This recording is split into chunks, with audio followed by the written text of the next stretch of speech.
Supreme কোর্টের জ্যেষ্ঠ আইনজীবী মোহাম্মদ আসাদুজ্জামানকে দেশের অ্যাটর্নি জেনারেল হিসেবে নিয়োগ দেওয়া হয়েছে।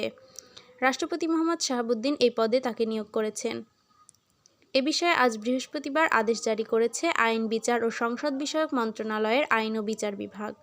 আদেশে বলা হয়, সংবিধানের ৬৪ অনুচ্ছেদের ক্ষমতা বলে রাষ্ট্রপতি বাংলাদেশের সুপ্রিম কোর্টের জ্যেষ্ঠ আইনজীবী মোহাম্মদ আসাদুজ্জামানকে পুনরাদেশ না দেওয়া পর্যন্ত দেশের অ্যাটর্নি জেনারেল পদে নিয়োগ প্রদান করলেন।